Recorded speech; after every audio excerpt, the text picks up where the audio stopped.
3-4 ماہ کی مسلسل بھاگ دوڑ کے بعد بالآخر یعصوب کو میڈیکل کے لیے بلا لیا گیا تھا، اور یہاں پر میڈیکل ٹیسٹ کوئی عام ٹیسٹ نہیں بلکہ انتہائی تھکا دینے والا مرحلہ تھا، لیکن وہ ہار ماننے والوں میں سے نہیں تھا۔ ناظرین، اگر آپ ہماری یہ پوری سیریز دیکھنا چاہتے ہیں تو اوپر آئی بٹن میں پلے لسٹ کے لنک پر کلک کریں۔ چینل پر نئے آنے والے دوستوں سے گزارش ہے کہ وہ چینل کو سبسکرائب کریں اور ساتھ میں موجود بیل آئیکن پر کلک کریں تاکہ ہماری آنے والی ویڈیوز آپ تک بر وقت پہنچتی رہیں۔ تو آئیے چلتے ہیں کہانی کے اگلے حصے کی جانب۔ 4 ماہ کی مسلسل بھاگ دوڑ کے بعد بالآخر اس کی زندگی میں اہم ترین دن آ گیا، جب اسے ایک پیغام ملا کہ اگلے روز 7 اور 9 بجے کے درمیان ایک مخصوص نمبر پر ٹیلی فون کرے۔ خوشی سے اس کے پاؤں زمین پر نہیں ٹکتے تھے۔ اگلے روز فون کرنے پر اسے ڈیبورا پہنچنے کا حکم ملا، جہاں ایک مخصوص شخص سے رابطہ کرنے پر اسے کہا گیا کہ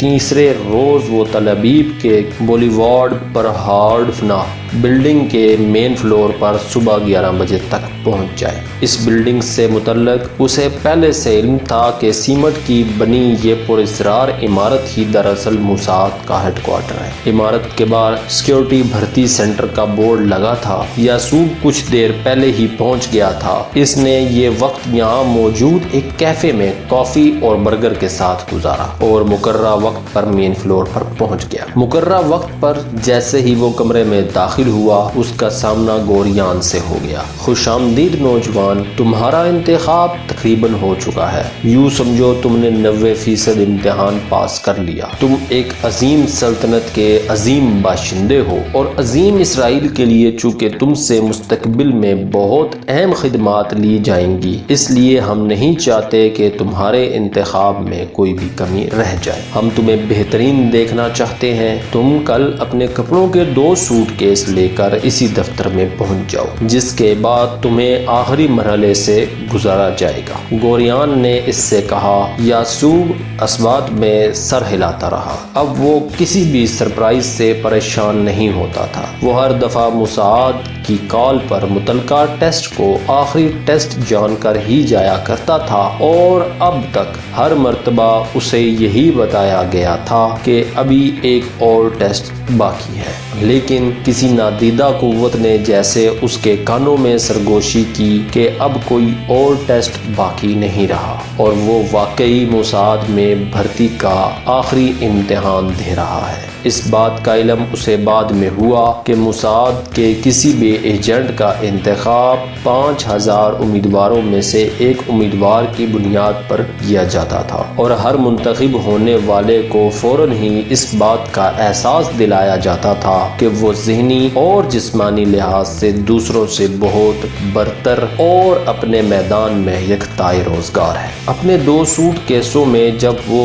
ضرورت کے تمام کپڑے ڈال کر مقررہ جگہ پہنچا تو یہاں 10 نوجوان اور 2 لڑکیاں پہلے سے موجود تھیں۔ ان سب کو ایک پوچھ پر ان کے سامان سمیت بٹھا کر وہ لوگ تل ابیب کے مضافات میں حیفا کی طرف لے جانے والی سڑک پر واقع اسرائیل کے مہنگے ترین ریزورٹ کنٹری کلب میں لے آئے۔ اس ہوٹل کے سامنے والی پہاڑی کی پشت سے جھانکتے بظاہر اسرائیلی وزیر اعظم کی گرمائی رہائش کے ٹاور دکھائی دے رہے تھے، جو دراصل موساد کی ٹریننگ اکیڈمی مدرسہ تھی۔ ان سب کو 2-2 کے یونٹ کی شکل میں ایک کمرہ الاٹ کر دیا گیا، اور سامان رکھنے کے بعد فوراً میٹنگ روم میں حاضر ہونے کا حکم ملا۔ میٹنگ روم میں ان سب کو ان کے نام کا ایک لفافہ دیا گیا، جس میں ان کے کور نیم اور متعلقہ دستاویز موجود۔ ان میں سے ہر ایک کو الگ شناخت دے کر کہا گیا تھا کہ آج کے بعد ان سے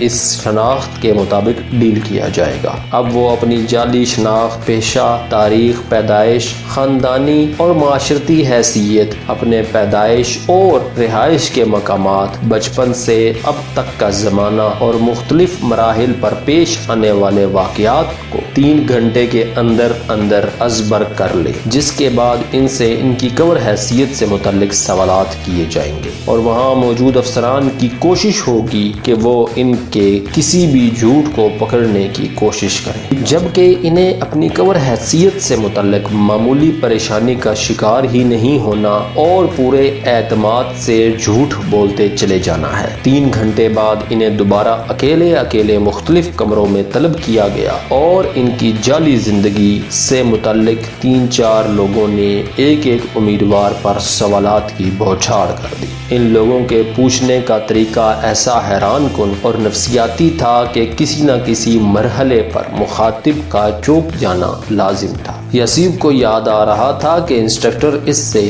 پیشے کے متعلق تفصیلات پوچھ رہا تھا اور بڑی تیزی سے اپنی نوٹ بک میں نوٹ بھی کرتا جا رہا تھا کہ اچانک ایک کونے میں کھڑے انسٹرکٹر نے اسے مخاطب کیا، معاف کیجیے گا، آپ کا نام؟ اس نے یہ نفسیاتی حملہ اتنا اچانک اور بھرپور کیا تھا کہ کوئی بھی مخاطب گھبرا کر اپنا کور نیم بھول سکتا تھا، لیکن یاسوب نے بڑے اطمینان سے اپنا کور نیم دوبارہ بتا دیا۔ 1 گھنٹے تک وہ ایسے ہی حیران کن سوالات کے ذریعے انہیں ٹکر دیتے رہے، جس کے بعد انہیں اپنے اپنے کمرے میں جانے کی اجازت مل گئی، جس کے بعد انہیں لنچ پر بلایا گیا اور بلا شبہ کھانے کی جس میز پر وہ اکٹھے تھے وہاں شاید ہی دنیا کا کوئی پسندیدہ کھانا موجود نہ ہو۔ اس کے باوجود ہر امیدوار کے لیے ایک ویٹرس صرف اس لیے موجود تھی کہ اگر اسے اس سب کے باوجود کوئی اور ڈش درکار ہو تو فوراً فراہم کی جا سکے۔ کھانے کے خاتمے پر انہیں ہدایت ملی کہ اپنے اپنے کمرے میں جا کر کپڑے تبدیل کریں اور شہر جانے کی تیاری کر لیں،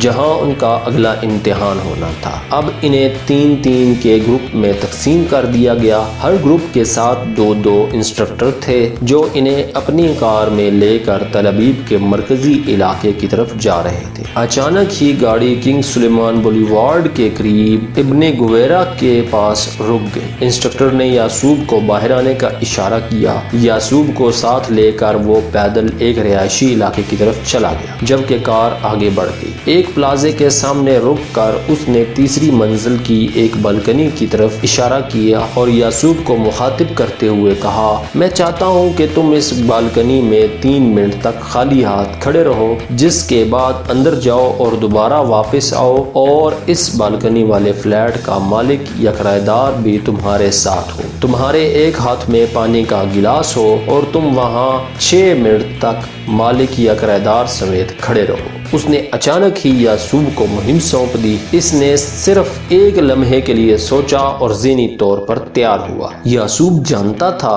کہ ان کے پاس اس وقت کوئی سرکاری شناخت نہیں۔ اسرائیل میں عام حالات میں بھی ہر شہری کو اپنی شناخت کے ساتھ سفر کرنے کا حکم تھا، جبکہ کسی کے گھر پر سرکاری شناخت کے بغیر داخل ہونا تو بہت بڑا جرم بن جاتا۔ انہیں یہ ہدایت شروع ہی میں کروائی گئی تھی کہ اگر وہ گرفتار ہو جائیں تو پولیس کو بھی اپنی اصلیت نہیں بتائیں گے، بلکہ وہی کور سٹوری بتانی ہے جو ان کے لیے تیار کی گئی ہے اور اپنی جعلی شناخت کو اصلی ثابت کر کے ہی رہا ہونا ہے۔ بہت مشکل کام تھا، رائٹ سر، یاسوب نے بڑے اعتماد سے جواب دیا۔ بائی دا وے، تم کیا طریقہ اختیار کرو گے؟ اچانک ہی انسٹرکٹر نے پوچھا۔ میں فلم بناؤں گا، اس نے فوراً جواب دیا۔ یہاں موساد میں کسی بھی معاملے کو عربوں کی طرح اللہ کی مرضی پر نہیں چھوڑا جاتا تھا اور ان کے انسٹرکٹر اپنے شاگرد سے امید کرتے تھے کہ وہ کسی ممکنہ صورتحال کے لیے خود کو فوراً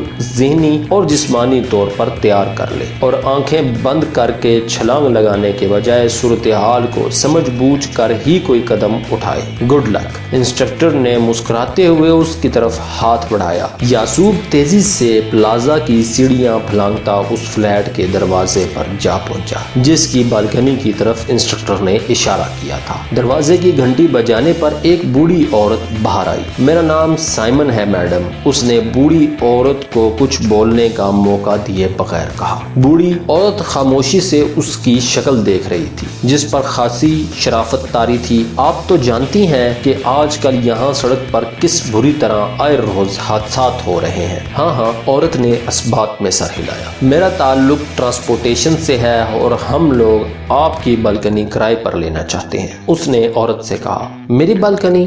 عورت نے حیرانگی سے دریافت کیا، جی ہاں، کیونکہ یہاں سے سامنے والا انٹرسیکشن واضح دکھائی پڑے گا، یہاں ہمارا کوئی آدمی نہیں آئے گا، صرف ایک کیمرہ نصب کر کے ہم چلے جائیں گے اور آپ کو $500 کرایہ مل جائے گا۔ اوہ کیوں نہیں، بوڑھی یہودن کی رال ٹپکنے لگی۔ یعصوب اس کے ساتھ باتیں کرتا بالکنی میں کھڑا ہو گیا۔ اوہ معاف کرنا خاتون، آپ کو زحمت تو ہوگی لیکن آج گرمی بہت زیادہ ہے، برائے مہربانی ایک پانی کا گلاس عنایت کر دیں۔ اس نے اچانک ہی خاتون سے کہا اور وہ بیچاری پانی کا گلاس لے آئی۔ یعصوب نے پانی کا گلاس حلق میں انڈھیلتے ہوئے فخریہ انداز میں اپنا ہاتھ سامنے کی طرف لہرا کر اپنے انسٹرکٹر کو گویا اپنے مشن کی فتح کی خوشخبری سنائی، اور وہیں کھڑے کھڑے عورت کا نام، ایڈریس اور ٹیلی فون نمبر لے کر اسے یہ تسلی دے کر واپس آ گیا کہ وہ جلد ہی اس سے رابطہ قائم کرے گا۔ ناظرین، آپ کو ہماری آج کی یہ ویڈیو کیسی لگی؟ ویڈیو پسند آئی تو ویڈیو کو لائک کریں، شیئر کریں اور کمنٹس میں اپنی رائے کا اظہار کرنا نہ بھولیں۔ چینل پر نئے آنے والے دوستوں سے گزارش ہے کہ وہ چینل کو سبسکرائب کریں اور ساتھ میں موجود بیل آئیکن پر کلک کریں تاکہ ہماری آنے والی ویڈیوز